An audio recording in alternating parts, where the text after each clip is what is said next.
Weston Bell Charles III.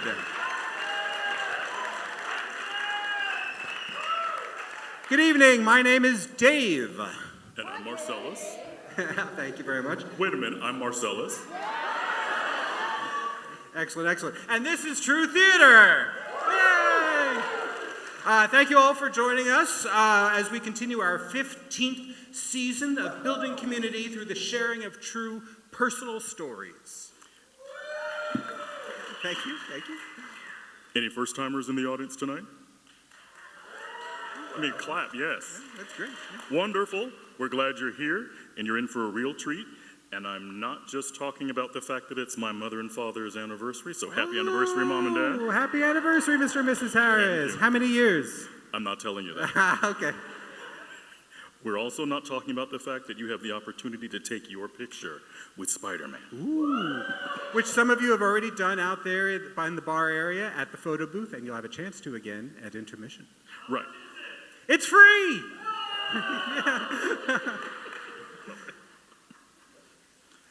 I think that was Anthony. Oh, I have something to say, obviously, which some of you already done out by the fire. And you said, did you say the thing about the great stories? Right. I'm, of course, talking about all the great stories we've gathered for you tonight. For those of you who are watching from home, we're coming to you from downtown Cincinnati's beautiful and historic Memorial Hall. Yeah, we're always so grateful to the staff and volunteers here who make our evenings run as smoothly as possible. Thank you, everybody here at Memorial Hall. And also a very big thank you to Norse Media, NKU's student-run media organization, who are making live streaming of tonight's show affordable by sponsoring the cost of the rental of the equipment that they're using. Thank you, Norse Media. And we are also here in part tonight thanks to our friends at Mest Comics, who have once again come on board to sponsor this evening's show. They have done it now for so many seasons that I have lost count. And for the first time, they've also lent us their art to use as our marketing and our poster for this show, given that the theme of the evening is comics. And if you don't know, Mest Comics is about a young sewer worker named Lilliput who has adventures in the wet, wild, and wonderful world beneath our feet.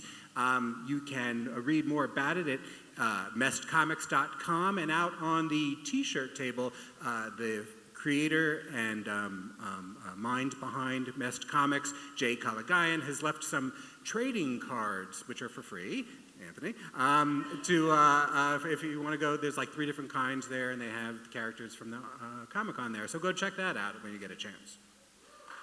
Yeah, thank you, Mest. Now, you may have noticed our friend Don Caudle over here.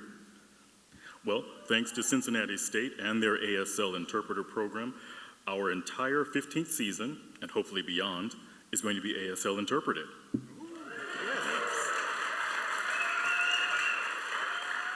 Thank you, thank you.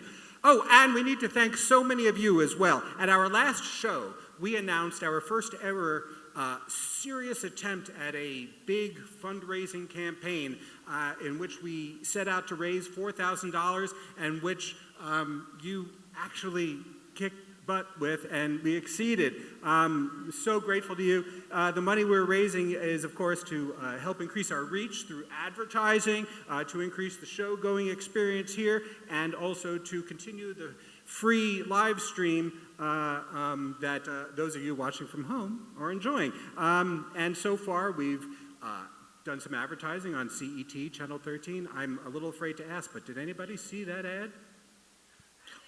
Thank you. And, okay, see, we increased our reach. And I'm sure a lot of other people saw it too, and now they have heard of True Theater, and we'll continue to spread the word. And we got a bunch of great props out by the table out there, and of course, the live stream is still for free. And I want you to know that because of this campaign, we're never going to ask for money again. Oh, no. Ha. No? Hold on, Marcellus. Yes, we built this buffer, but we would do well to keep refilling the well once in a while, so that we can continue to do this for as long as humanly possible. And to those ends, the campaign may be over, but you can still join the community that supports the continuation of the sharing, boy, this is poor grammar. I wrote this. The sharing of true personal storytelling in Cincinnati by texting TRUE15, TRUE15 to the number 44321. You'll get a link back. It's very self-explanatory from there. You can go to our website at truetheater.org, or you can even scan that QC code while it's on the screen right now. Or, I'm sure you at home are doing it, and it'll take you to the right page and blah, blah, blah, and every little bit helps, and we really appreciate all the campaign and everything that comes in after the campaign. Thank you. All right. Now, if throwing money at us is not your thing, and why would it not be? I don't know. For those of you here tonight, you can help the cause by buying a t-shirt out in the breezeway at intermission, or finding our board member, Marissa. Marissa, where are you? She's there now. Right. And she will be walking around with a dip jar. A simple dip of your credit card charges you $10, and in return, you get one of these fashionable orange silicone bracelets, which tell all your friends that you support True Theater and are, therefore, better than all of them. It's true. And now for what you're here for. At True Theater, we always say that everyone has a story to tell, and the only difference between strangers and friends is the sharing of that story. Tonight, you're going to make 5 new friends, our first of whom is currently one of the producers and the MC for Speak Easy Storytelling in Columbus, Ohio, and routinely performs at Story Slam Dayton and the Moth Story Slams in Louisville, Pittsburgh, and Ann Arbor. She's also been on the Moth main stage. Not surprising, really, when you consider how storied her life was starting at a very early age. Please welcome Jackie Andrews.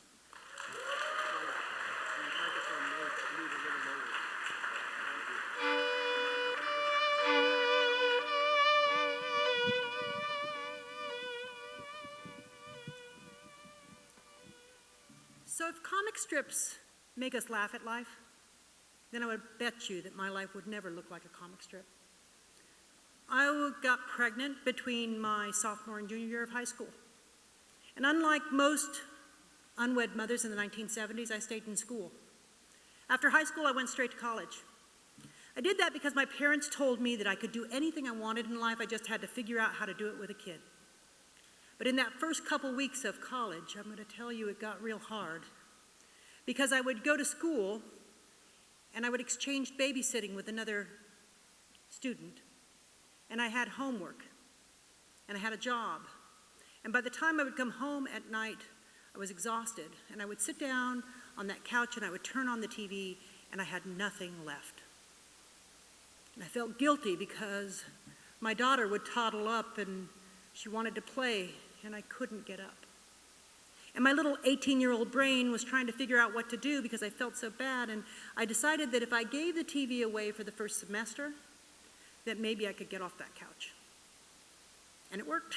So I took her to playgrounds, and I took her to parks, and at night we would sit and read books, and we'd read the paper. And at the end of the first semester, it was going so well that I decided not to get the TV back in the house. And 5 years later, we still did not have a TV.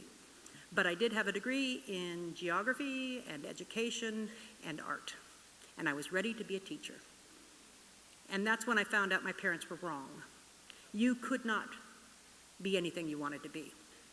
If you were 22 years old with a 6-year-old child and not married, you could not teach school in rural Nebraska. It was extremely discouraging to me. I wish someone would have mentioned it before I started school. But I went with Plan B. I joined the Army. And off I went to basic training, to officer school, to all the basic trainings, and I ended up a year and a half later at my first duty station in Savannah, Georgia. Now, this is where life began to get a little better for us. I bought a house. It was a 3-bedroom house near a park, and my daughter and I had this beautiful life.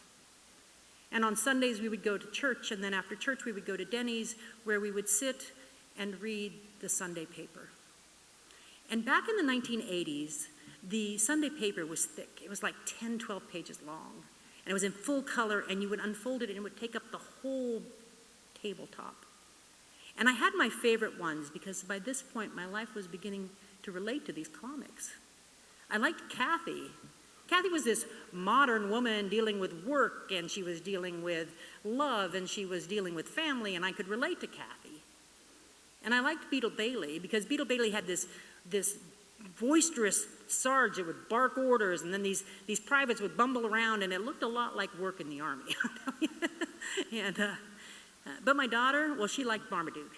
Because Marmaduke was this giant, oversized Great Dane, and he never really realized his size. He thought he was a lap dog, so he was always doing these funny things, and you laughed at him. And I had no idea, sitting there reading that paper, that soon my life would look like a comic strip. But it started when one day I went out to go to work, and my car was gone. And I immediately thought that Savannah had towed that car because I was too close to the fire hydrant. So I called the city and said, hey, where'd you tow it to? And they said they didn't tow it. And I stood there dumbfounded. I'm like, well, if you didn't tow it, where's that car? And then I realized it had been stolen. So I called the police, and sure enough, it was impounded for evidence. The gentleman who had stolen the car had done a number of robberies with the car dealers, and then the police pursued him. He hit a pedestrian, put him in the hospital, wrecked my car, jumped out, ran. They caught him, and they sentenced him to 11 years in prison. 10 months later, the state of Georgia sent me a note saying that the prisons were crowded and they were taking all nonviolent offenders and releasing them, one of them being this gentleman. Now, I didn't know if he was mad at me. I didn't know if he blamed me that he went to prison, but I did know this: he knew where I lived. The car had been parked in front of the house. And simultaneous to this, I decided to redecorate my daughter's bedroom. So I was up very late one night, and I was sitting on the ground, and I was sewing, and I look up, and down through the mini blinds, I see a man looking in. And I hit the lights, and I go to the window, and I look outside, and I can see a man with a gun on the corner of the property. And I low crawl over the telephone, and I dial 911.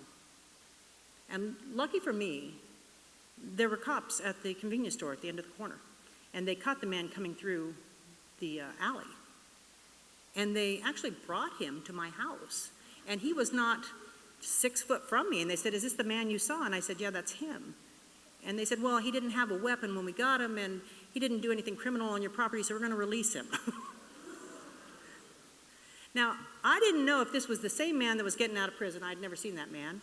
I didn't know if it was a second man. I didn't know what was going on. But here's what I did know. For the first time in my life, I was scared. And I was really scared. I would hear this bump in the middle of the night, and I couldn't get out of bed.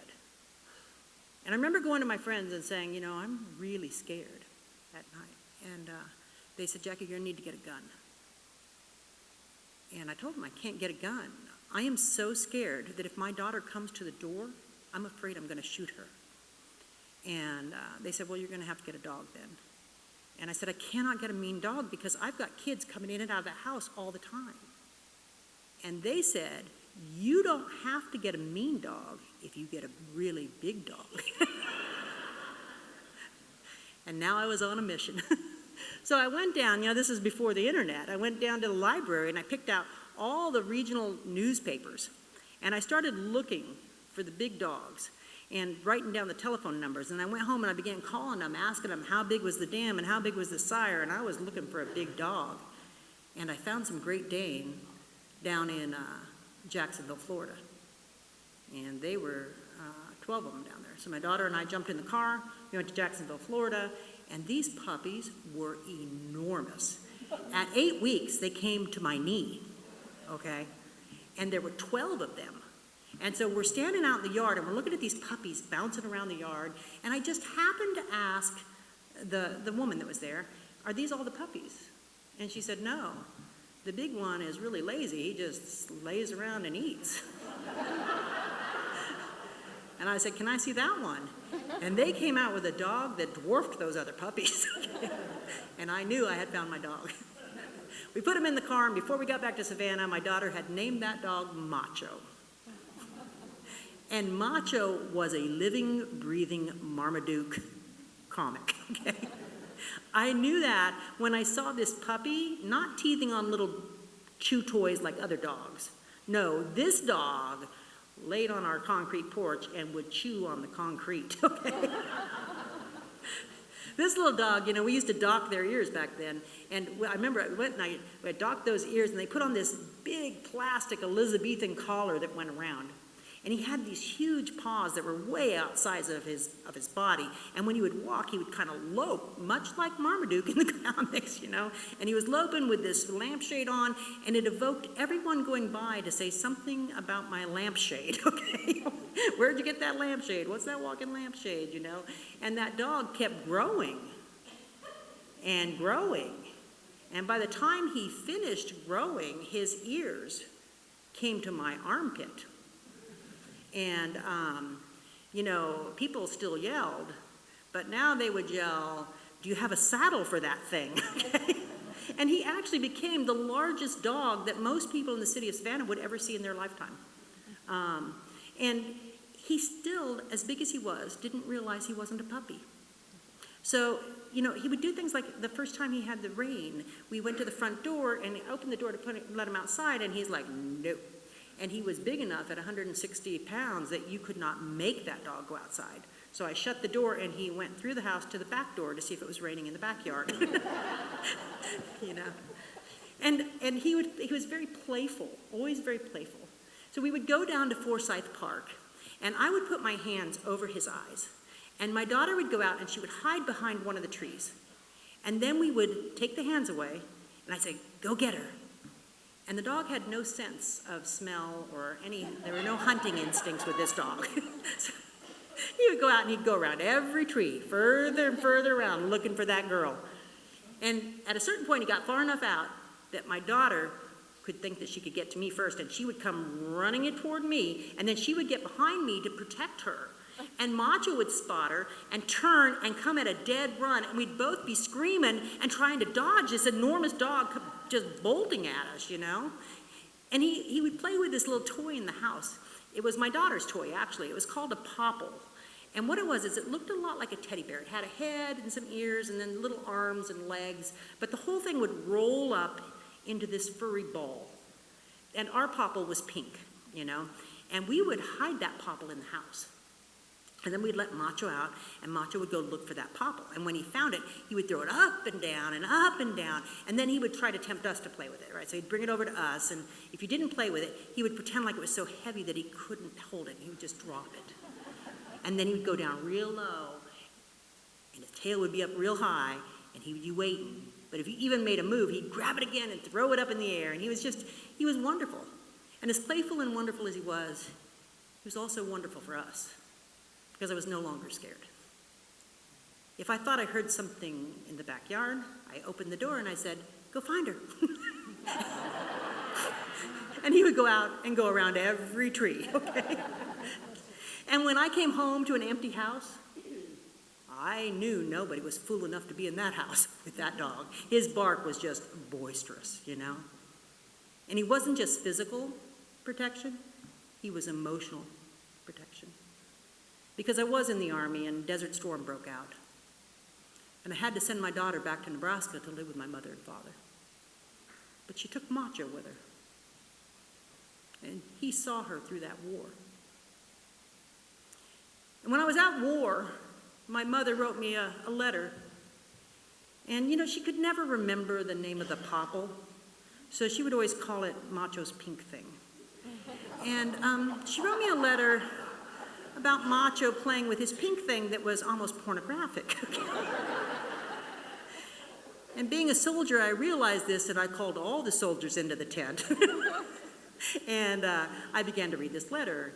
And it just explained how in the morning, Macho would get up and he'd wander the house until he saw his pink thing.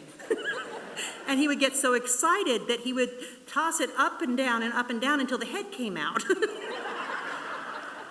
And then he would bring it to you, begging you to play with his pink thing. And if you didn't play with it, he would pretend like it was so large he couldn't hold it. To this day, I can hear those soldiers laughing in that tent. At such a terrible time in life, that dog still brought joy. And the war ended, and I went home, and I picked up my daughter and my dog, and I brought them back, and life went on. We moved to different duty stations, but one of the things that they don't tell you when you get a giant dog like that is the life expectancy is only 7 years. And if you have an oversized dog, it's not even that long. And the loss of that dog was hard. But we went on with our life, and I got older, and the newspapers got smaller, and the comic sections got smaller. But even to this day, when I open it up, I see Marmaduke. And when I see that, I think about this dog. It was almost like an angel in our life coming in at the right time. Thank you.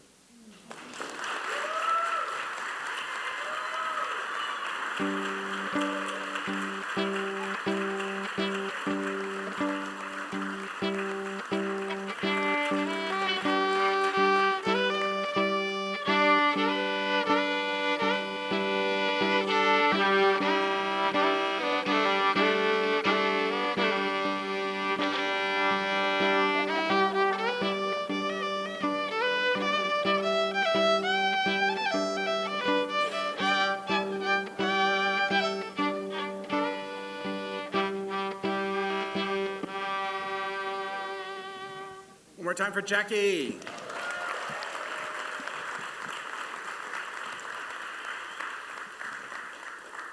Our next storyteller tonight is a writer and performer from Cincinnati. His writing credits include the plays Occupational Pleasures, The Opinions of Men, A Stupid History of the Protestant Reformation, and Home, which I was in.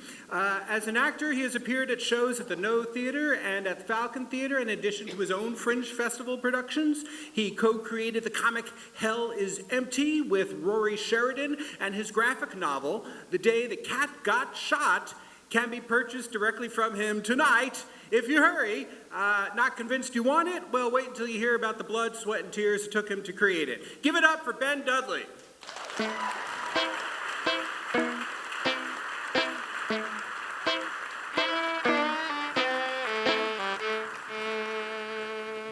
Hello. Hi. Look at all of you. I bet you all have names. Well, that's the warm-up part. Let's get to the story. My name is Ben. I am here at trueCOMIC to talk about a comic book that I made, though I do want to point out that I'm also an occasional stand-up comic, so, you're getting like double the comic for your money, just letting you know. I'm primarily here to talk about my longtime labor of love graphic novel, The Day the Cat Got Shot. Now, that story actually traces back, yeah, that's what it looks like. That story actually traces back to about 2010 for me. That was a really interesting time in my life. I had just got my bachelor's in literature. I was writing a lot. I was working at a printing factory, and I was beginning my dalliances with stand-up comedy. Now, I say dalliances for a lot of my pursuits because I wouldn't really go after them full throttle. Like with stand-up, I wasn't going out to open mics every night featuring like the same 6 white guys in different orders. I was more somebody who would like show up here and there, absolutely crush, and then vanish into the night, vowing to never build any momentum career-wise. It's a great system. I recommend it. I don't recommend it at all. But 2010 was around when I started to collect pursuits and skills that I wouldn't fully commit myself to. I think somebody at some point told me, it's cool how you do a lot of different things, it gives you perspective, it keeps things fresh. And my reaction was like, oh, somebody has made a positive observation about me. I will base my life around that. It's true, I am very swayable, very persuadable. Like, if you come up to me like, oh, my wife and I saw you from across the bar, I'm like, stop right there, I'm in. Do you know what I mean? Like, open to suggestion. And actually latching on the praise was how I got started with the story for my graphic novel. I was taking a gap year between undergrad and grad school. Give you a second to register that. I went to grad school, no big deal. I have sweaters to prove it. But I was doing a lot of writing during this time, and I was writing this series of interconnected, absurd, semi-experimental short stories about a crazed drug warlord and a CIA agent who narrates everything he does, which is that's a bad CIA agent. I showed them to my roommate at the time, and he was super effusive in his praise. He was like, he did that thing that all writers know, where he goes like, oh, the symbolism in the second half was so subtle, but it really worked around the denouement. And I'm sitting there like, yeah, I totally meant that. But of course, from that point on, I was like, oh my God, I've got this incredible idea in my back pocket. I gotta find something to do with it. I gotta use this idea. And why? Because my 21-year-old roommate said he liked it while he was rolling a joint. So, and I can say that, it's legal now, all right? Put away your handcuffs, narcs. I saw the glint of handcuffs coming out here. Save them for later tonight. Sex. But, now I had this great idea and I had to do something with it. So flash forward a couple years, 2012, I finished grad school, and I really want to take on a big, what? Oh, 4.0, I don't know why that's important. But finished grad school, want to take on a big project. I was going to revise the novel I wrote for grad school, but I also wanted something new and fresh. So the idea was that I would work on that during the night, and then during the day I would work as an adjunct professor to make money. Pausing for the laughter there. Yeah. But a few projects did arise out of this time, including my graphic novel. Now, I had always loved the medium, and when I decided I wanted to work in it, I immediately jumped straight to the idea my roommate said he kind of liked during his drug use. So the novel was going to be made up of 20 interconnected short stories, and I figured that I would get a different artist to illustrate each story, because I thought, it would speed things up, but also kind of give it a cool stylistic look, because I used to do a daily webcomic called Fetus and the God, and I would draw most of them, but then I would get guest artists in if I thought, their style kind of matched that look, the surreal feel of the comic. So figured I would do that for my graphic novel. The plan was to write the whole thing myself, chop it up into chapters, then I would draw my version of every chapter, and then send them out to artists, get the art, revise it a little bit, touch it up, add the captions, we're good. So that was it. I finally had a long-term project that I could keep on the back burner while I was amassing tens of dollars teaching. Now, did I imagine at the time that it would take 8 years? No, I don't think so. And here's why I think that. If I had known that, I would have gone ahead and leapt into a volcano. I did not do that. There are not volcanoes around here. But you know what I could have done in way less than 8 years? Learn to draw myself and do it. But, hindsight. So I went with artists. And artists are great. I love artists. Rembrandt, others, they're wonderful. So how did I find my artists, you ask? I heard you ask that. I found them the same way I find my girlfriends. I talk to people I know. I put up flyers around college campuses. And I got on Reddit. It was a great system. I quickly learned that you have to do a lot of onboarding for a project like this because you're dealing with people who have a lot of different styles in their work. If we can pull up the slide, we can see that. So because they're all interconnected stories, they all build together, you need to have the details consistent, you need the people to be recognizable. So there was a lot of work of sending reference photos, things like that. I also learned that with male artists, you have to be like, hey, can the women have human breasts, please? Like the kind of a person might have? Because if you don't say that, the default is huge and perky. Nothing wrong with that, but you have to put a little bit of effort into toning that down, A few buxom characters did slip through, but I believe all boobs deserve representation, so sorry, I'm a feminist. interesting experience with the artists. There was like dozens of them, so I can't talk about everybody, but first guy I got on, art student, he did the project in a few weeks, paid him, moved on. He friended me on the internet though, and I got to learn all of his not lovely views on various things. So I found his replacement, and that was great. She ended up being the breakout star of the comic. Her name is Maria Guadarrama, and she is an artist from Venezuela. These are a few pages that she did for the comic. She is incredible. I had always seen her art online, just all over the place. Like you've probably seen it yourself. Her comics and her illustrations, they're very popular on various sites, and people share them all the time. She was a dream to work with. She did the first story. I loved it so much. I brought her back for another story for her. It was great. We kept in touch. We emailed a lot. We chatted. We voice talked. We worked on other projects. Did feelings evolve from that? Sure. I may have assumed they were rather fun, light, flirty feelings because of the thousands of miles between us and the way I look and sound and am.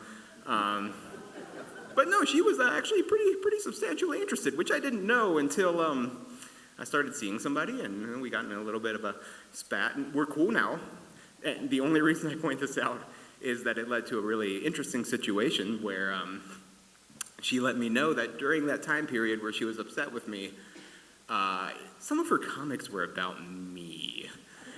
And I had the unique experience of scrolling online and randomly come across a comic about how I'm a dickhead, which is fun. I'm always portrayed as a scruffy-haired, emotionally distant guy who doesn't text enough, which, fair. You can see up in the top right, her house is a heart with a Band-Aid on it, and she's letting me know she doesn't like emotional tourists, which, fair.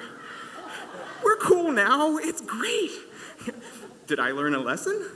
Sure. When a talented, beautiful Venezuelan woman's interested in you, maybe see it through, Ben. You know, what are you doing? You're gonna spend the rest of your life laying in bed wondering about time machines and what could have been. She's happily married. She's happily married now, and it's a wonderful, happy ending, and she has love, and I don't need love, so it's all good. Totally fine.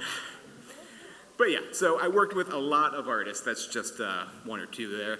But I spent the 2010s working very closely with them, sending tens of thousands of emails, spending so much time editing and sending them notes and working with them. I had to stop the project several times just to work a lot, just to save up more money so I could pay the next rounds of artists. It over time became a process that just became just a process, like one that was never going to end. I didn't see an end in sight. This was just something that I was always going to be working on, essentially. And I think the issue was that as long as I had a checklist of things to do, I failed to zoom out and see the big picture. Because I would spend nights zoomed in in Photoshop, erasing little pixels in the borders that nobody would ever notice. And I think at a certain point I failed to see the big picture. I was so stuck on my checklists of little things to do that I didn't think about what am I going to do with this graphic novel? How does it speak to my overall creative journey? It was not great. I think over time I conditioned myself to feel accomplished or feel like I was making progress just by looking at a checklist of minute things that I need to do for my graphic novel. Because I break everything down into smaller pieces, which is fine, but it keeps you from seeing the big picture. And it conditions you to not even realize it. I'm trying to think of how to explain the conditioning, because it was so all-encompassing. Do you know that dog that was conditioned to drool for the bell? Do you know what I'm talking about? Like the little chihuahua from the Taco Bell commercials? In the same way he yo-caroed Taco Bell, I yo-caroed the illusion of progress. It was not ideal. But there were times during the process where I did actually zoom out and take a bigger picture look at it, but that can be dangerous because then you start asking yourself, was this the idea to donate this many years to? And that's a dangerous question to ask when you're like thousands of hours and thousands of dollars in, so not a good idea. And I realize that might make it sound like I am not happy with the project or the final product, but that is not the case. In fact, I brought copies with me to sell, so I'm here to tell you it's the best goddamn book ever written. It's just, it's weird to devote yourself to an idea that you had when you were a fresh-faced 22-year-old. Not that there's anything wrong with being 22. I see several of you here tonight, I can tell. I'm actually very similar to my 22-year-old self in a lot of ways. I have about the same amount of money. I still wear all the same clothes. They got holes in them now. And, you ever realize in real time that you're a failure? No, don't. I'll unpack that at home later. We got a show to do here, so let's move on. Now, the idea, though, was that I couldn't stop. I had to keep going. I had to finish this. And in March of 2020, I did. I finally finished the graphic novel. Yes. Yeah. Wait for the next few sentences. No, I'm just kidding. I mean, I appreciate the applause, though. So yeah, graphic novels are a bit of a niche market. You know, if a publisher does publish them at all, it's maybe like one every 2 years. But I had a high quality product, and it's not like there were any huge world events in early 2020 that were going to make an already niche market virtually non-existent. So, you know, I was doing fine. It was not a great time to publish a graphic novel, but I did put together packages, send them out to publishers, and got a lot of nice words. A lot of people were like, "Oh yeah, this was really great. We're not doing graphic novels at the moment, but you know, maybe you should look into self-publishing." Self-publishing is great. However, it's a bit expensive, and as you know, former adjunct professor, like I've fallen from that lofty level, so. So the project kind of stalled. I did print up about 75 copies to give to artists and give to supporters from over the years. So there are copies out there. You kind of think of it as a ultra rare collector's edition that you want to buy. You'd be like, "Look, I have his book from before he got famous for those murders. Yeah." No, I'm just kidding. I'm famously anti-murder. That would be a great place to end it, but that's not the end. That would be a bummer. No, it was actually helpful for me, though. I came to realize over time, over the last couple years, that I finished without a clear vision in mind to where to go, because it opened my eyes to the fact that I was doing that everywhere in life. I was focusing on my little checklist, my bite-sized things that I can take care of, but I wasn't looking at the big picture, what to do with my graphic novel, how this progresses me as an artist. Not ideal. However, I am feeling a lot more motivated these days. I have saved up the money that I could potentially self-publish at some point. I am putting together packages to send to smaller presses, looking into digital distribution. Altogether, you know, I'm just taking a more motivated approach to it because I did lose sight of the project over time. It just became about finishing it and crossing it off a list. But that can't be what life is about. Life is not a to-do list. To-do lists help with life, but that's not what life is. And that helped me realize that there are a few key things I need to take away from the graphic novel process to kind of help me move forward in the future. One, and it's funny that I lost sight of this, I need to share it with people. Like, that seems like the most simple thing in the world, but when you get caught up in the mire of working for years on it, you kind of forget about it, and it sits on your shelf for a long time. Two, I need to think about what role this plays in my creative journey. And I'm sorry I said this phrase, creative journey, but I said it. You know, the thing with when you're doing creative works, you want each one to build on the last and to help you do something new next time that you couldn't have done the previous time. And I haven't thought about that in years until recently. And lastly, and most importantly, I really needed my roommate from 15 years ago to think I'm still cool. And I asked him, and he went, "Yeah, sure, I guess." So, feeling good. Thank you.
So give it up one more time for Ben.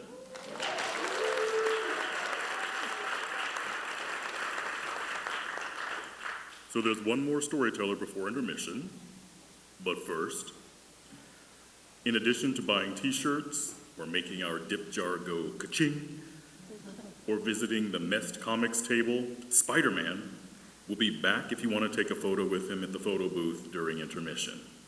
I mean, I guess you're also free to have a picture without him, of course, but, I mean, why? Either way, we'd love it if you tagged True Theater on social media posts. It's a great way to spread the word about us. We're at True Theater on Facebook and Instagram and technically on Threads, but I think most of us forget Threads is actually a thing. Facebook and Instagram are great ways to stay abreast of what we're up to, when we're looking for new stories, and when shows are approaching, etc. So even if you don't tag us, follow us. We also have a presence on YouTube where you can see recordings of old stories and previous shows. And there's a website too, where you can get on our mailing list if you like. We'll send out 2, maybe 3 emails between shows, just all the news that's fit to print. So thanks in advance, wink wink, nudge nudge, for following us. Now, back to your regularly scheduled programming. Our third storyteller this evening performs regularly with Improv Cincinnati, but his day job in the corporate world is working for the Clorox Company, where he humanizes data in a way that creates stories that helps retailers and manufacturers connect with their shoppers. He arrived here in Cincinnati in 2002 after growing up and graduating from college in Michigan, and as you're about to hear, you can leave the state where you're born, but sometimes things follow. Please welcome Scott Hanbury.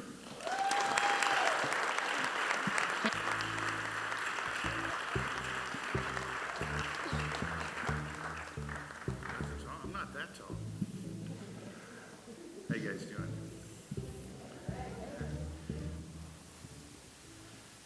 We have to give Dawn a break. Isn't she great? I'm your last stop before intermission. How many of you guys were young enough where you got the newspaper at your house? A lot of you, right? If you were a kid, was there anything greater than grabbing that newspaper, rifling through it, ruining it for your parents to get to those comics? I love the comics. The comics to me were a different world, right? And it made me feel special when I read the comics because you felt smart when you figured it out, right? You were part of the joke. You're like, oh, I get it. Yeah. And to me, that was really cool because I was fascinated with comedy. I wanted to be the funny guy. I wanted to be the guy that makes people laugh.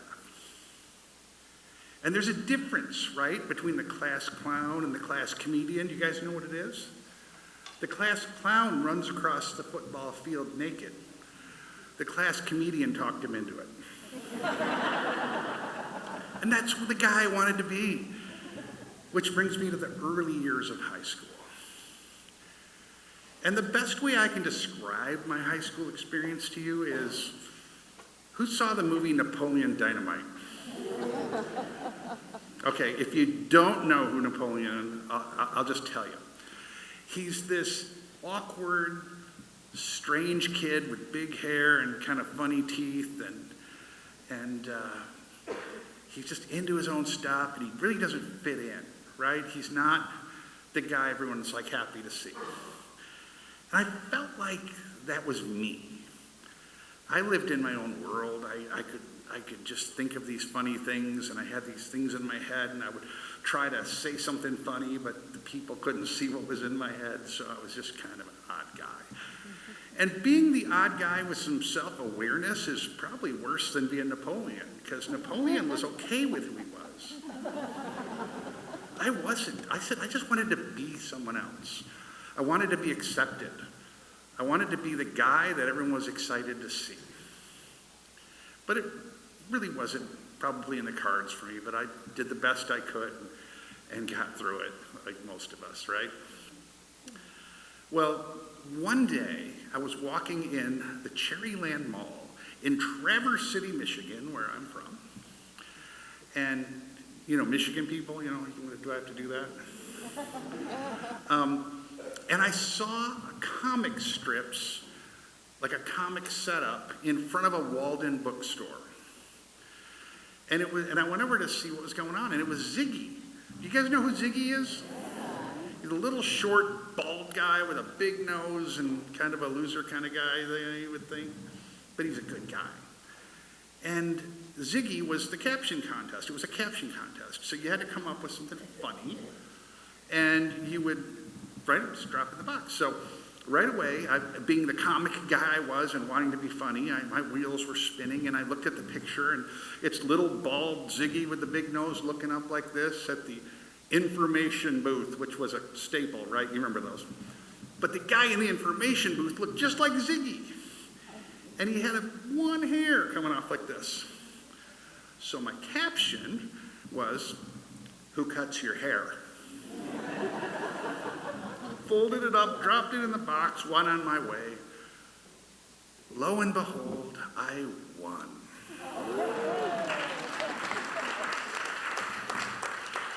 I know, right? I was so excited. I was like, this is cool. Somebody has recognized me for some value, right? Somebody was excited, and they put my poster up in the front of the store that said, "We think you're hilarious, Scott Hanbury," and put my poster up. And I won an entire $10 to spend on whatever I want in Walden Books, of which, because I was a nerd, I bought a Dungeons & Dragons set. My nerds out there. Well, this was around spring break, and I couldn't wait to get to school and tell people about my newfound fame. And the phone rings, and I answer it, and they asked for me. Yeah, this is he. Well, the man continues to explain, "Hey, I'm from Walden Books, and you might not know it, but the contest has a national component to it, and we do think you're hilarious. In fact, you're one of our top submissions, and we're taking those top submissions to Hawaii, where we're going to throw a party, and we're going to unveil the winner." And I'm like, oh my God, yes! I am on my way, the fast train. Look out, world. And I couldn't get to school fast enough when it started. And I talked to people on the bus. And in first hour, my teacher said, "Anybody have anything interesting over spring break?" I'm like, "I do!" And I told everybody in the class this story. And I went to second hour, third hour. At lunch, I couldn't stop talking about it. I was driving people crazy. And I'll tell you, it's a small school. There was 85 kids in my graduating class. And we had kindergarten through senior year, all in 2 giant buildings in one place. It was Suttons Bay, Michigan, which is just north of Traverse City, if you've heard of it. I'm getting right here. So I went home on the bus, and I was a little perplexed, because I'm like, those kids are so jealous. I thought they'd be carrying me around their shoulders. I thought that I'd have people asking to be my friend. I thought I'd have girls wanting to date me. None of it happened. But I was feeling good because I was somebody. And then the phone rang again, and I thought, this is one of my friends. And it was. It was my proximity friend, Matt, from down the street. Do you guys know what a proximity friend is? That's the guy that you don't have a lot in common with, but you hang out with him because he's right over there. Matt begins to lay into me, and I'm thinking, oh, he's so jealous. And he goes, "Just stop talking about it." And I'm like, what's the problem? He said, "It's fake." What do you mean it's fake? I got a $10 gift certificate. No, that was real. It's fake. Tracy and the guys were in the mall. They saw your poster. And they decided to tell you you won a big contest. I know, right? And I went from this guy that thought he was on top of the world to this joke. This crumbled up piece of garbage that just, because, I had to think about it. And I went through school all day and people knew. Matt told me that people knew. And no one stopped me. They just let me go. And not only was I a joke, but no one even cared enough about me to just say, hey, stop, lay off. Don't tell anyone. Because they didn't want to be part of being a joke, a piece of garbage like I was. Well, what do you do with that? I thought about, well, I could end my life. Because a high school kid doesn't have perspective, right? You think that's all there is. You think the whole world's ruined. You don't realize how big it is out there. But I couldn't do that to my family. And I was a big, gigantic wimp. Like I would go get allergy shots and nearly hyperventilate. Oh my God, I don't want to look. So I did what every good red-blooded young man did of my era, and I buried it. And I stomped it down, and I ignored it. And I just didn't really deal with it in a way that I probably should have. Well, this is the thing when you're dealing with trauma like that. You try to be like the best all the time, all of a sudden, right? I always was trying to be perfect at everything. And I would just go after things, and I would just get these big crescendos of like excitement, and things would work, and all of a sudden crash. I would just be, I'm just terrible. I'm that guy again. And then one day I learned, somebody said, you don't have to be the best, just be better than you were yesterday. And something about that stuck with me. And I said, okay. So I just started learning, and I was very open, and being humble, you learn a lot, because I didn't have a lot of ego, because I didn't think much of myself, right? Here's the thing. I got through college. I crammed 4 years into 6. And I got a job in the business world. I work for a major CPG right now. It's not P&G, but it's a close competitor. And one of the things I started doing 12 years ago, it's taken a long time, this journey, is I started working with interns, kids coming right out of college. And I've been really, really successful. I've been able to launch just like 100 careers probably through this intern program, and it was totally revamped because of the input I gave them. And my job now is I work with entry-level analysts, people coming right out of college. And they did some feedback work on me, and I got these incredible scores. And the word empathy kept coming up, and empathetic, and he cares. And I realized that I probably was going out of my way for these kids because I recognized what it felt like to be an outsider. Because you see, when you're a college student, you come into the business world, you feel like an imposter. You have this imposter syndrome, and you think, I can't fit in here, and I haven't learned all this stupid jargon like spinning plates and low-hanging fruit, and you're just trying to sound cool. And so I would just tell people all the time, and these kids, I'd say, look, I know it's weird, I know it's strange, but you belong here, and you can do this. And it made me wildly successful. And I've got such a great career right now. I've got the greatest job. I've got people that work for me all over the company, and I get a lot of respect. They bring me around to talk to people. And it's like I suddenly got famous in my company and in my industry. And it's been awesome because of empathy. And I don't think I would have had it if it wasn't for that experience to that level. And my friends, I've got the greatest friends in the world. And I've had friends that have lost jobs. They lost houses. I've seen people, my good friends, go through divorces. And I was always just going out of my way to be there for them and reach out to them. And I was told by a lot of them that you were the only one. And one of my friends was out of work, and he said to me, yeah, you told me the one thing no one told me. And he said, You kept talking about it like we were going to do this and we were going to do that. And I'm like, yeah. Because I can't stand to see somebody hurting and alone because of that. And my God, what a blessing that is. To be able to see people and want to help them and have it actually work. And my family, I'm telling you, next week we'll have been married 36 years. Right here.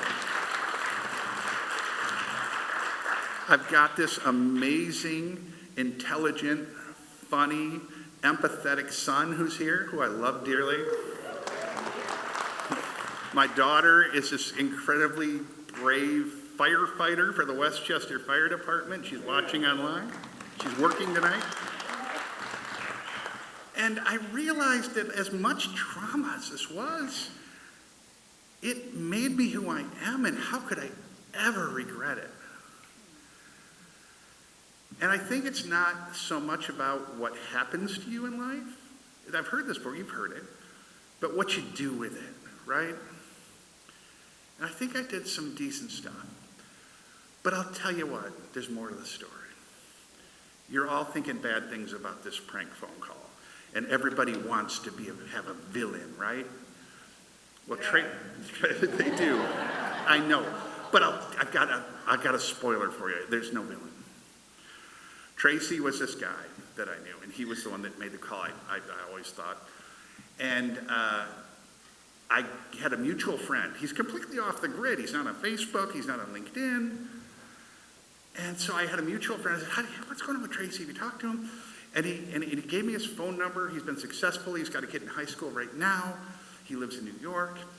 And so I called him. And we had a conversation. It was caught up because it's been 40 years. And I said, hey, do you remember the Ziggy contest eventually? And he goes, well, I don't know what you're talking about. I said, what? And he goes, well, and I explained it to him. And I continued to say, look, I'm not mad about it. And I explained all the good that came from it. And I wanted him to know that I was okay. In fact, I was great. And I attribute a lot of it to that. And he goes, well, I did play a lot of pranks, and that definitely sounds like something I would have done. I'm like, yeah, it was you, because I remember his voice. And the thing is that through our conversation, he said that he got pranked all the time. And that the way he found his voice in school and the way he found his way and the way he expressed himself was pranking people. And I realized that we were running the same race. We wanted the same things. And we were just high school kids with no perspective. And he told me a story. That's where I was. He told me a story about nearly getting thrown naked because he was in the locker room changing from a basketball practice. And he nearly got thrown naked by one of the bigger kids than him, out into the hallway where all the students were. And just hearing that and hearing what he was trying to do and thinking about it, again, what rose up in me? Empathy. Because I realized we're just a couple of dumb kids with no perspective. He didn't mean to hurt anyone. I didn't probably tell enough people how I felt. And I kind of learned something about, I feel like because he thought I was just a happy-go-lucky guy. And I realized I probably in my life excluded myself from circles more than actually was I excluded. And I think that's true. I think I needed to put myself out there more. So, having said all that, I can't imagine my life any different. I can't imagine if someone gave me a time machine right now and say, go back in time and change something. You know what I would do? I would go back in time and watch from a distance. And I would experience it all over again. And I would let it all happen again. Because there's not a darn thing in this world worth having the life I have. Because I feel like I'm one of the luckiest guys that could be. And I feel like I got a lot luckier than I deserved. Thank you.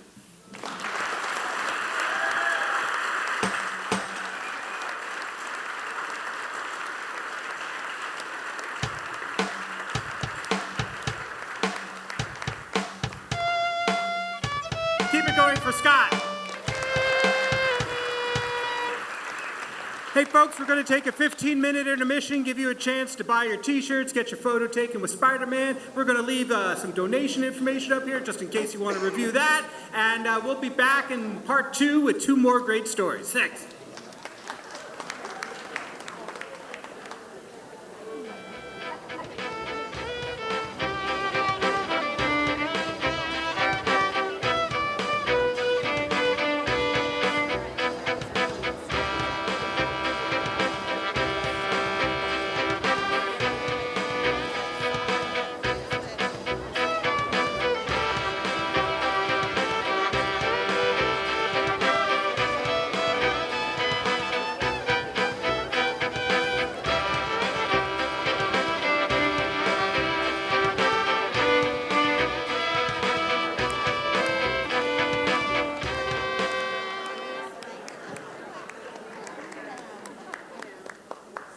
Once again, Preston Bell Charles III.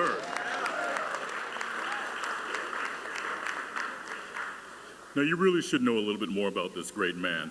Preston busks all over and plays in venues all around town, but he also teaches at Wyoming Fine Arts Center, is the music director of the Cincy Hip Hop Orchestra, and he's played all over the world. Right?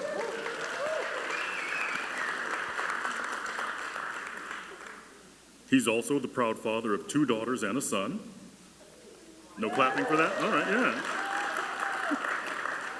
yeah. And he is a dedicated advocate for those affected disproportionately by the war on drugs, bringing awareness to the lack of attention given to mental health issues as part of his efforts, including documentaries he has created that you can find on YouTube. So again, give it up for Preston.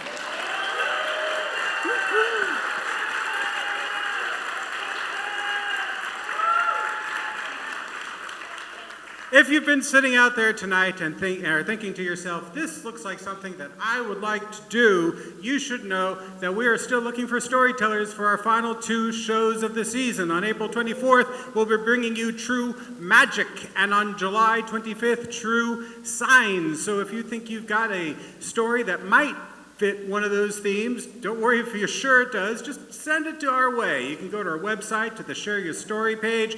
You can write us at stories@truetheater.org.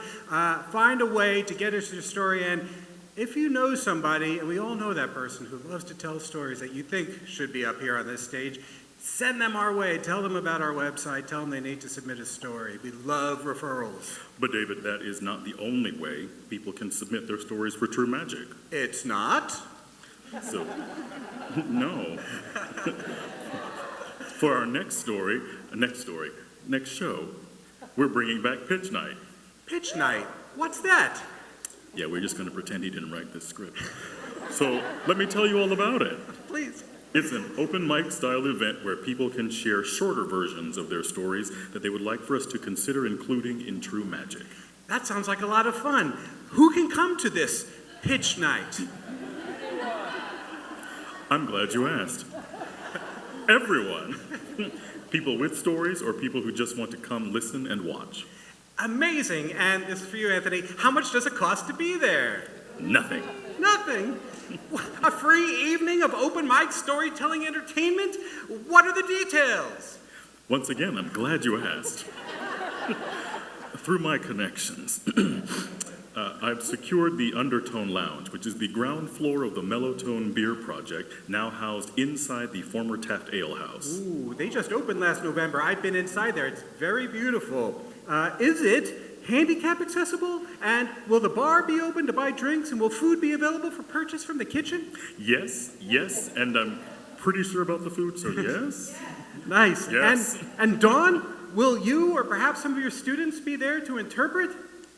Yes. All right. That's great. This is all too good to be true. Marcellus, how do people register their intent to come to Pitch Night? Yeah, we're done with this charade. I know that you know how to answer that question. Okay, you're right, I do. Well, if you have a story that you'd like to share at Pitch Night, please visit the Share Your Story page on our website to submit your story idea, and be sure to check the checkbox regarding your participation at that night. We can also assure you that Pitch Night is not the only way to have your story considered for the evening, but we do think of it as the first way. So if you can't make it to that, if there are spots remaining, we will consider other stories, but we try to encourage people to come to pitch night. It's a lot of fun. So we hope you'll join us there. And that concludes the Dave and Marcellus show. You're welcome.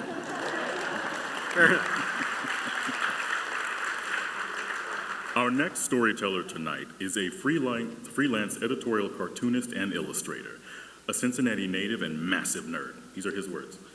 He lives in Northside with his wife and cat, and from there, he draws a weekly cartoon for the Substack Pepperspectives. He has also been the editorial cartoonist for both the Cincinnati Enquirer and WCPO-TV. His work has been featured in USA Today, Politico, The Week, and other publications across the country, and he has a couple of other impressive credits you'll soon hear about. Please welcome Kevin Necessary.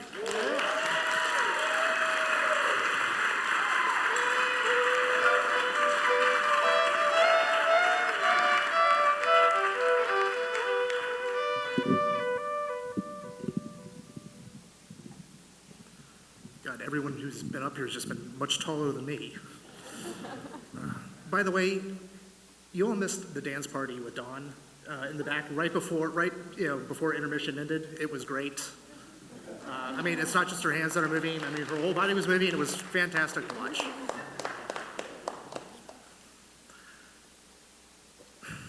When I was a kid, I really wanted to be a comic book artist. Like, I thought that's what I was meant to do. But there was a bit of an obstacle in my way. And it wasn't the obstacle of, say, like my parents, who didn't really think that being a comic book artist was the best career choice. And it wasn't my art teacher who called me a waste of talent. It was me.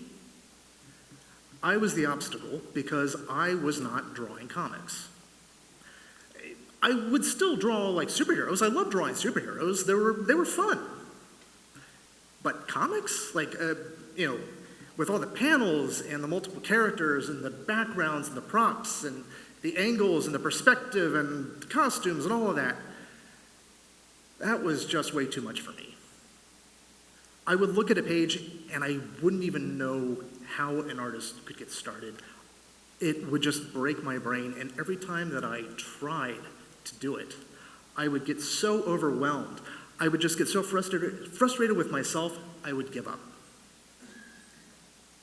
Because what I didn't realize then, in fact, what I didn't realize until last June, was that I have ADHD. Now, when I first thought about ADHD, I just thought it was like little boys who were hyperactive, bouncing off the wall, talking a mile a minute, blah, blah, blah, blah, blah, blah. Actually, that is not me. Most people know me. I heard someone laugh, and I know who laughed, and yeah, I'm kind of laconic. What ADHD does is it affects your executive functions. It impairs the ability to organize or to, process information. It really impairs things like, breaking things down. It causes emotional dysregulation. It causes overwhelm. Well, it makes a lot of sense. And to be honest, even before I was diagnosed, I knew I had these issues. And I have gone to great lengths to hide the fact that I have a lot of trouble drawing. It's a challenge for me. In fact, I spend many days just sitting in my studio or at previous jobs trying to get myself going, and I would just tell myself, no, I'm lazy, I'm a loser, I'm unmotivated, I can do better, I have to do better, and I just couldn't. But somehow, I don't really know how, I still built a career as a professional illustrator. And about 10 years ago, I got just a unicorn of a job. where I was drawing editorial cartoons for Channel 9's website. And I love drawing editorial cartoons. They're quick, they're fast, they're quick, chaotic, perfect for the way that my brain works. I was in May of 2017, and I was attending an event very similar to this, and I was listening to speakers, and there was this one young woman who came up and spoke.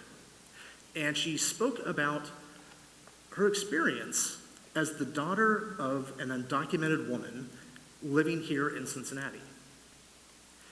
And she told this story about how when she was a kid, she and her siblings would often be left at home alone. Their mom was a single mom, and they were just by themselves. They had to take care of themselves. They had to grow up really quickly. And she didn't quite understand it as a kid, and she started to resent her mother. But as she grew older, she learned that her mom was working 2 jobs to keep a roof over their head, to provide food, to pay for education, and even more than that, she was volunteering her time, finding other undocumented women and helping them get set up. Well, the speaker, talked about how much respect she had for her mom. And I was just captivated by that story. Because then, like now, immigration is a very hot topic. And no matter where you sit on the immigration debate, we usually only get like that 30,000-foot view. This was ground level. This was intimate and personal, and I just loved it. And I thought that their story should be told. I thought it should be told wider because people could benefit from this. But part of the power of that story was being there and seeing the young woman actually talk and experiencing her and her facial expressions and her emotions. That was powerful. But you really couldn't do a story with that because you would want to protect her family. So no photos, no videos. That's where comics journalism came in. Now, if you're not familiar with comics journalism, it's just like regular journalism. It's a news story or a feature story. It's written, it's reported, but you tell it in sequential art, just like a comic. And by that time at Channel 9, I had already had a couple of comics stories under my belt. But, they're not as long as comic books. The drawing style is much more utilitarian, and the best part was I was never flying solo. I was always working with a reporter, or I was adapting someone else's written word. So I had a safety net. This was going to be the first time that I pitched a story on my own. And when I first decided to do this particular story, I thought I was just going to be adapting the same story that the young woman told on stage. Quick, easy, it'd take probably a couple of weeks. And a few weeks later, she and her older brother came into the TV station and we spent hours talking, and I got so much material from their interview, and I learned about their story, and my God, what a story to listen to. I mean, this family was from Oaxaca, Mexico, and over the course of years ended up in Cincinnati, where the father was working construction on Paycor Stadium. But the dad was also abusive and a drunk, and when he finished working his construction job, he abandoned his wife and 3 children here in Cincinnati. But they flourished. And by the time we were done interviewing, I just had hours and hours of audio recording and so many notes, and any thought of just doing something small and contained went straight out the window. I had this giant, multi-year epic on my hands, and I wanted to tell it all because all of those stories that they were telling me were just great. And without even thinking about the size or the scope of the project, I went to my editors, I pitched it, and they loved it, and then I had to do it. But that was okay, because, I do draw every day, despite the challenges. I've done this before, I can do it. I wrote, and I wrote, and I sketched, and for 2 months, I languished because I had no idea how to do a project this big. And there was no one at Channel 9 to, come and mentor me. I was the only cartoonist.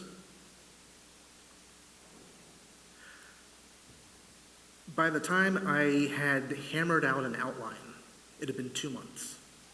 And I gave that outline for the story to my editor, who then told me that not only was the story boring, it was incoherent. I was failing. And it was at that point that I put the story down. Actually, first I put the story down because I had developed tennis elbow in my drawing arm, so I was forced to rest. And then once that was beginning to get cleared up, I was assigned to do the very first illustrated children's book for our beloved hippo, Fiona. Thank you for the awe. Actually, that whole project was so much easier than doing this big graphic novel because, I went from, in the span of 35 days, I went from having absolutely nothing to having a finished children's book, completely illustrated and ready to go to the printer. Because one of the things that I did know about ADHD, but I do now, is that if you give us an impossible task on an impossible deadline, sky is the limit. It leads to a lot of overnights, and I'm way too old for that now, but boy, have I done that quite a bit in my years. And after I was done drawing and illustrating the children's book, I had to go back to this graphic novel. And I still had nothing. And to make matters worse, 5 months had passed since that initial interview in June of 2017. It was now November. I had nothing. All I had was these anecdotes that I knew kind of fit together somehow, and I had ideas in my head of how I'd want to illustrate it, but nothing else. I had no plot, no through line, no sketches, no nothing. The family would occasionally send me an email or call and ask me how it was going, and, it wasn't. My editors were getting a little impatient. I had some leeway with them because I just made this book and kind of saved their last financial quarter. But they still demanded to have a story out, and they set a deadline for spring of 2018. So I had to do something. But like I said, I had nothing, and I came very, very close to giving up. I wanted to give up. But there was something in my gut telling me not to, and it wasn't because I was trying to prove something, it was because I really did believe in the story. I felt that it was so important, it needed to be told. It should be shared with as many people as possible. Now, I knew the stories backwards and forwards in my head. And my favorite story out of all the ones that they told me was about this one night where one of the kids was sick, and the mom took her to the ER. And the mom thought her daughter was dying, but it just turned out to be a really, really bad asthma attack. And when the doctor had finished treating the little girl, he pulled the mom aside, and he gave her all of this medical advice, but really basic medical advice that, many parents with kids with asthma have, but it was stuff that she'd never heard. But now she knew how to take care of her daughter if her daughter ever had another asthma attack. And it was just that one act that blew open her world. She suddenly realized that she could stand on her own 2 feet, that she could take care of her family on her own. And I just loved that story. I loved the imagery that came with it, and I knew how I wanted to illustrate it. I wanted to draw her on the bus with the daughter going home, daughter nestled up, exhausted beside her, and she's looking out the window into the night. But when she's looking out the window, what does she see? She's not seeing her own reflection. She sees, at first, the image of her ex-husband as a symbol of the dependency and the helplessness that she felt her entire life. And then she looks down, and after a beat, she looks back up, and she just sees her own reflection. This was a woman who had a 7th grade education. She didn't speak English. She was alone with her 3 kids in a foreign city, in a foreign country. She'd never held a job. But that night, she knew she could take care of her family. She had found a way. I just love that. It was so inspiring. Now, I really, really wish that I could be up here tonight and tell you that I had my own heroic act of self-actualization and I just tackled everything and it was great. No, actually I didn't. I still waited and procrastinated. Because that's what I do. That's how my brain works. And I waited and I waited and I waited until I just decided. And I took one of those anecdotes, and I stopped thinking about the big story. I stopped thinking about how it would all fit together. I had no concept in my head how anyone would respond to it. I just wanted something done, and I took one of those, anecdotes, and I just dove in. No preparation, no character designs, no script, no outline, no nothing. I had no idea what I was doing, and it worked. Shocked the hell out of me. Shouldn't have, because that's pretty much how I've done everything in my life. So I did it again. I took another anecdote, and I took another and another. And after several months, I came up for air, and I had an entire finished graphic novel ready to be published on Channel 9's website.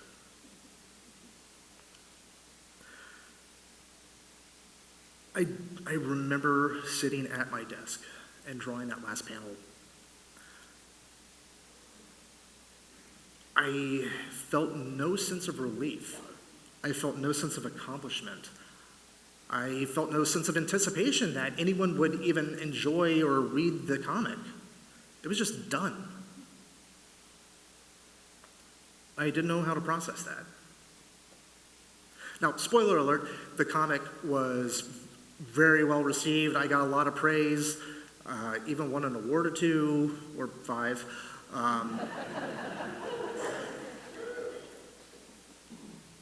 And this is going to sound so cliche, but and those people who are here who know me, can attest to this. None of that really mattered. In fact, I take praise horribly. What really mattered, though, was the moment that I got to be there when the family first read the comic in the weeks before it was published. I got to be there and I got to see them laugh and cry, and there was a lot of crying as they saw their life story illustrated for the world to see. And I'll admit, later that day, I went and found the quietest, most isolated spot that I could find, and I had the ugliest ugly cry of my life for about 20 minutes. But no award can compare to that. Just like about a week before I published the story, I had lunch with my dad. And yeah, when I was a kid, he really did not think that being a comic book artist was going to be a good career choice, and he was very right. But when I was a kid, I was adamant, and I would just butt heads with him sometimes. And here I was as an adult, and he was reading the longest comic that I'd ever created. In fact, he was the first person who wasn't part of Channel 9 or part of that family to read the comic. He was my first audience. And he was so proud. No award can ever beat that.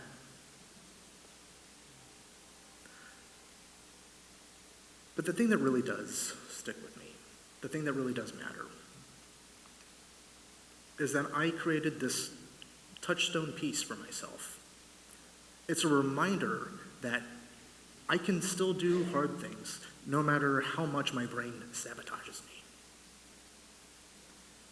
And that's become very important, especially in the last 7 months, ever since I got my diagnosis. And things started making sense. Things started falling into place.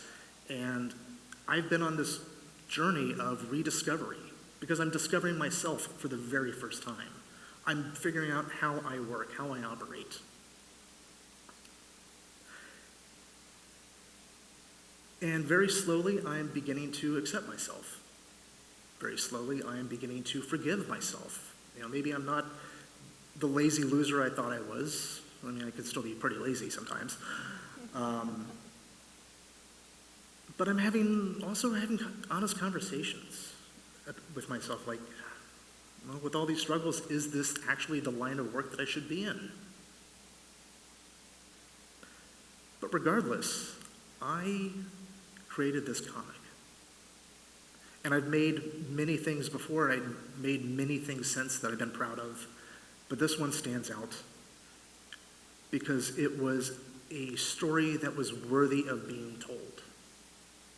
And no matter what I may think about myself, or how down I get on myself, or what changes may come in my life, or what I do or don't do in the rest of my life, I can always look back at this story and say that it was worthy of being told, and I was the one who was worthy of telling it. Thank you.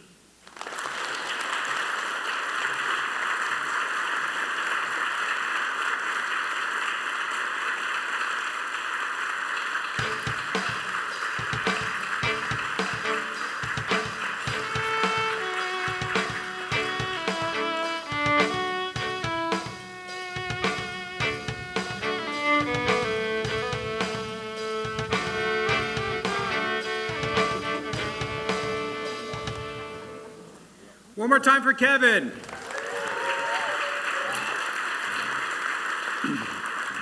You should know that the name of Kevin's graphic novel is called Living in the Shadows, and it's still on the Channel 9 WCPO website. You should go check it out. This is some of the panels from it that he mentioned in his story. He's a really terrific artist. We'll also be posting a link to it out on our Facebook page in the next couple of days, another reason to follow us on Facebook. But go check out his incredible art. Speaking of incredible artists, I also wanted to mention, I had mentioned earlier, Mest Comics is a sponsor for tonight's show, and Jay Culligan is the writer and mastermind behind its concept.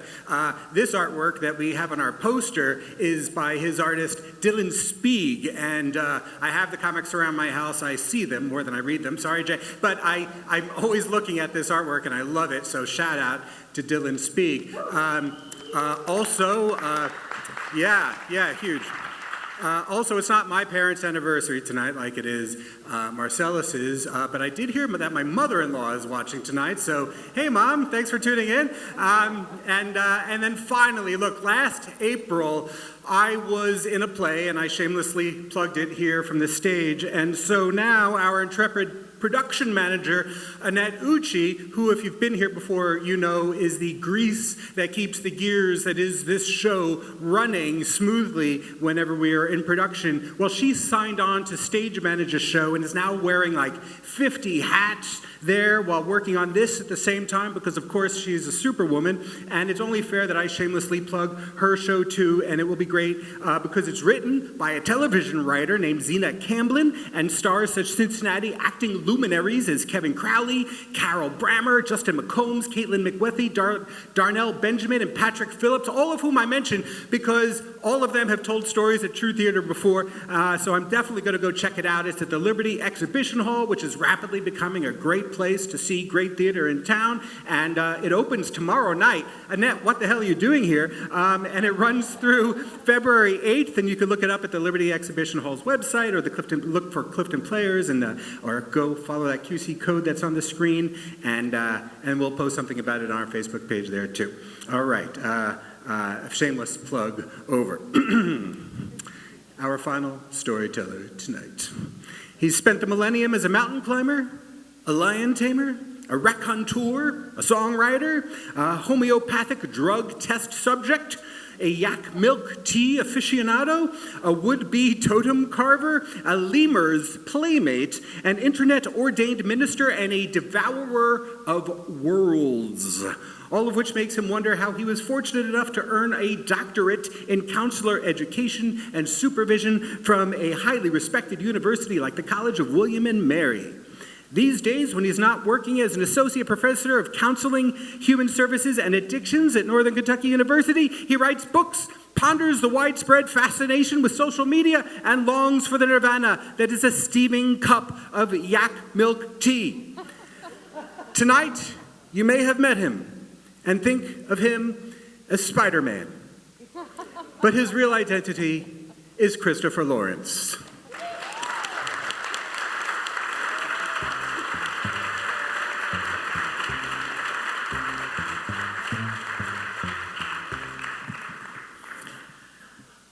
I am a superhero. Since you are not, you probably don't know that there are 3 rules to ensuring a long and successful career as a superheroic human. Rule number 1, master your suit. Imagine what would happen if Iron Man neglected to charge his batteries, if the Hulk forgot to wear stretchy pants, if Deadpool left his mask at home. Total calamity. Ensuring your supersuit is good to go is a must. Rule number 2, protect your secret identity. Even if you're an extreme introvert, which I am, you've probably got some loved ones somewhere. Doesn't matter whether it's Davenport, Florida, or Auburn, Alabama, Wilson, North Carolina, or Tucson, Arizona. If your secret identity doesn't stay secret, those people could be in danger. Rule number 3, avoid the cops. Now, he will never admit it, but Batman got lucky with Commissioner Gordon. The rest of us, we walk a rather fine line. It's perfectly okay for us to help the authorities, just so long as we don't let them catch us doing so. To reiterate, I am a superhero. At least I was. My career lasted about a week, mostly because I sucked at following the rules. To illustrate, I'll share a tale from my time as a staff writer at Wizard, the comics magazine. Way back in Y2K, Wizard was the be-all, end-all of comic book journalism. And as far as jobs went, it was kind of awesome. My first day, I chatted with Stan Lee, co-creator of most of the Marvel superheroes you can name. A few months later, I flew to Northern Ireland to pal around with Garth Ennis, who you'd most likely recognize as the mind behind the TV show The Boys. Thanks to Wizard, I got a bro hug from Hugh Jackman, I hung out at an art museum with Johnny Depp, and I posed for an Alex Ross painting that became the cover of a comic book. Compared to those, being assigned to do a feature story on Paul Jenkins, the then writer of the spectacular Spider-Man comic, didn't seem like the kind of anecdote that I would share 25 years later, standing on stage at Memorial Hall. Now, in addition to his other skills, Paul happened to be an incredible golfer. So my editors thought it would be cool if I flew down to Atlanta and met him for a day on the links, an athletic spectacle of sorts that would be captured by a local photographer. Before I could head out, though, I had to head down to Marvel's headquarters in New York City and pick something up for the photo shoot. Now, by this point, I'd been there at least a dozen times, so I didn't think all that much of it. Then they gave me the package. It was wrapped in plastic, but the contents were unmistakable. The red, the blue, the familiar black patterned lines. This, the rep said, is our official Spider-Man costume. The person actually stepped back and quite literally sized me up. It should fit you just fine. My head at this point started to swim, but I can still distinctly remember hearing three things. One, the suit cost $800, and that's Y2K dollars. Two, I was to travel with the suit in my carry-on because it cost $800. Three, I was to take very good care of the suit since it cost $800, and they only had one. I got back to the Wizard building just before lunch. The place was bustling, packed with people who survived on a steady diet of comic books, toys, games, and caffeinated beverages. My office was one that I shared with two other writers, and given the fact it had no door, I needed a safer place to try on my new duds. So I slipped into a restroom stall and stripped off my clothes, which is not a sentence I say often. Stepped out of the stall and looked in the mirror. After a quick but all-important check to ensure that my lower anatomy was well adjusted, I took a moment to absorb the fact that the face staring back at me was Spider-Man. The Spider-Man. Marvel's Spider-Man. Wearing the suit, it was the realization of a childhood dream. It was a fanboy aspiration made flesh. It was geek heaven. And it wouldn't come off. Now, unlike this suit, which has a zipper that runs straight up the back and an easily removable mask, Marvel's costume was complicated. The zipper was hidden in the seam between the red and the blue. It ran from the middle of one forearm all the way around the back and then down the other. Once it was unzipped, all you had to do was reach back over your shoulders, pull off the cowl, and then sort of shimmy out of the thing. Should have been simple. Unfortunately for me, though, the zipper got stuck. My heart, it started to race. What do I do? No way am I going to force it because, as we know, the suit costs $800, and I was not going to be the guy who destroyed Spider-Man. So I tried again, and again, and again. No luck. I saw only one option, and it involved doing something superheroes generally don't do. I was going to have to ask for help. So I walked over to the restroom door and I grasped the handle. On the other side sat the Wizard bullpen, a room filled with folks who were renowned for their biting wit and their sophomoric senses of humor. No way was I going to live this one down. Deep breath, I open the door and step out into absolute silence. The bullpen was dead, vacant. Every Wizard staffer was gone. Every office was empty. So I did the only thing an intrepid reporter trapped in a superhero costume could do. I went to work. Picture Spider-Man sitting at a desk, typing away at one of those egg-shaped Macs that were popular around the turn of the millennium. Imagine Spider-Man making phone calls. Is everything okay, Chris? The voice on the other end of the line asked. You sound kind of muffled. Spider-Man scratched his head. Must be a bad connection. Then I heard it. Movement in the bullpen. Can I call you back? Spider-Man stole out from behind my desk and exited my office. As I moved down the halls, my spider senses started to tingle. An office light was on. Salvation was at hand. My boss, a guy named Joe, was back. I was thrilled. So excited that I really didn't think about what I was doing. See, I popped my head into Joe's office. He looked up, saw Spider-Man, and jumped out of his chair with a loud, "Shit!" To make matters worse, he banged his knee on the desk, so he chased that loud "shit" with an even louder "fuck." Ultimately, Joe regained his composure and helped me escape the suit. As he did so, he explained that everybody had gone out to the warehouse to have cake for the warehouse manager's birthday. Spider-Man didn't get the memo. So, I took a moment and tried to pay attention to what Joe was saying, but I couldn't hear any of it.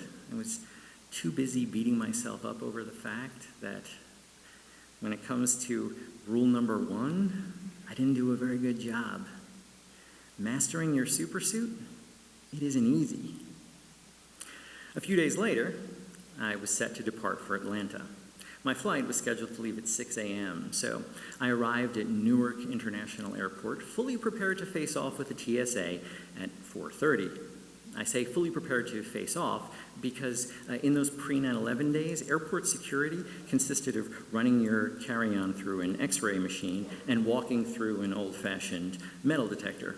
And for reasons I've never quite figured out, my body tended to set the detector off.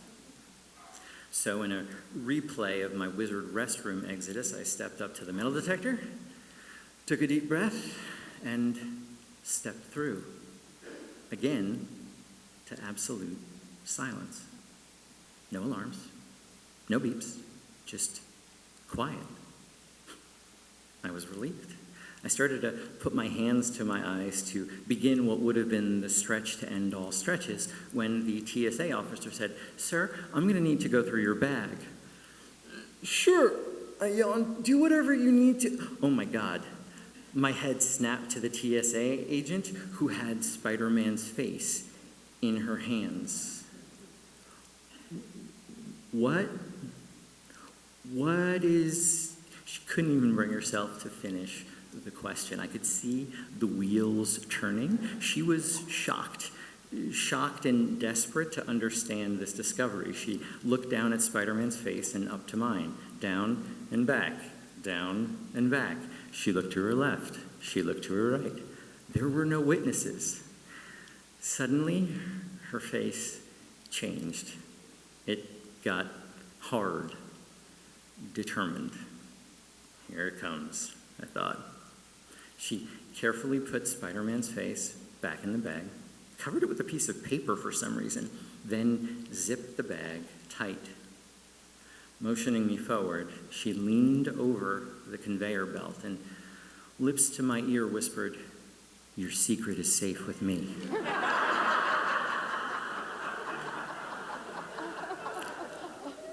Rule 2, busted.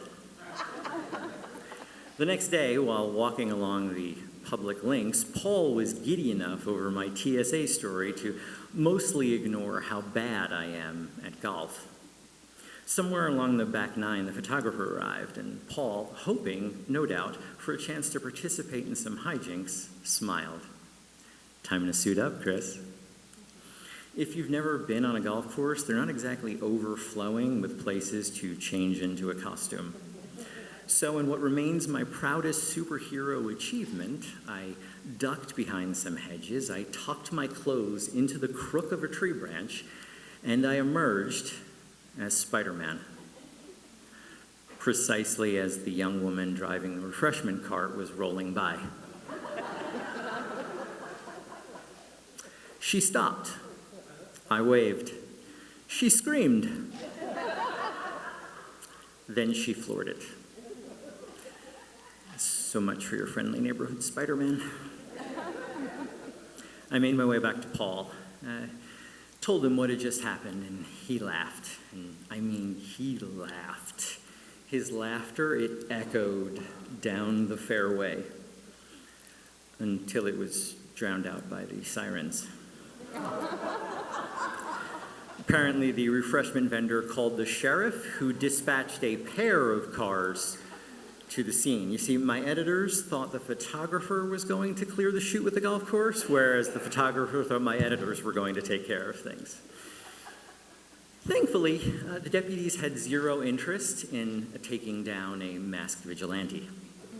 So, with a solemn promise that I would go back to New York and return the suit that costs $800, which I did, by the way, the deputies kindly allowed me to complete my photographic mission. But it was too late for Rule 3. Master your suit, protect your secret identity, avoid the cops. 3 simple things, and I couldn't even get those right. 3 rules, there are 4.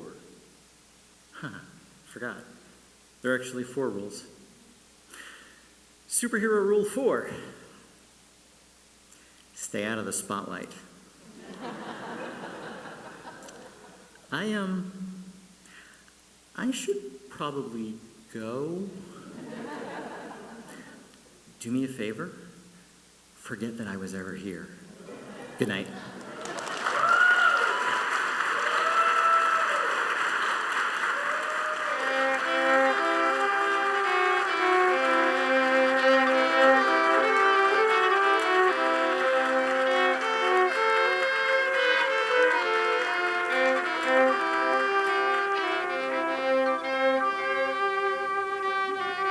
Keep it going for Chris. And one more time for all our storytellers tonight. Jackie, Ben, Scott, Kevin, and Chris. Preston Bell Charles III. John Caudill, Mest Comics, Memorial Hall, all these people up here and all of you, it truly takes a village. Hey, we hope to see you back here at Pitch Night in March at the Undertone, or back here in April for True Magic. But until next we see you, Be true. good night!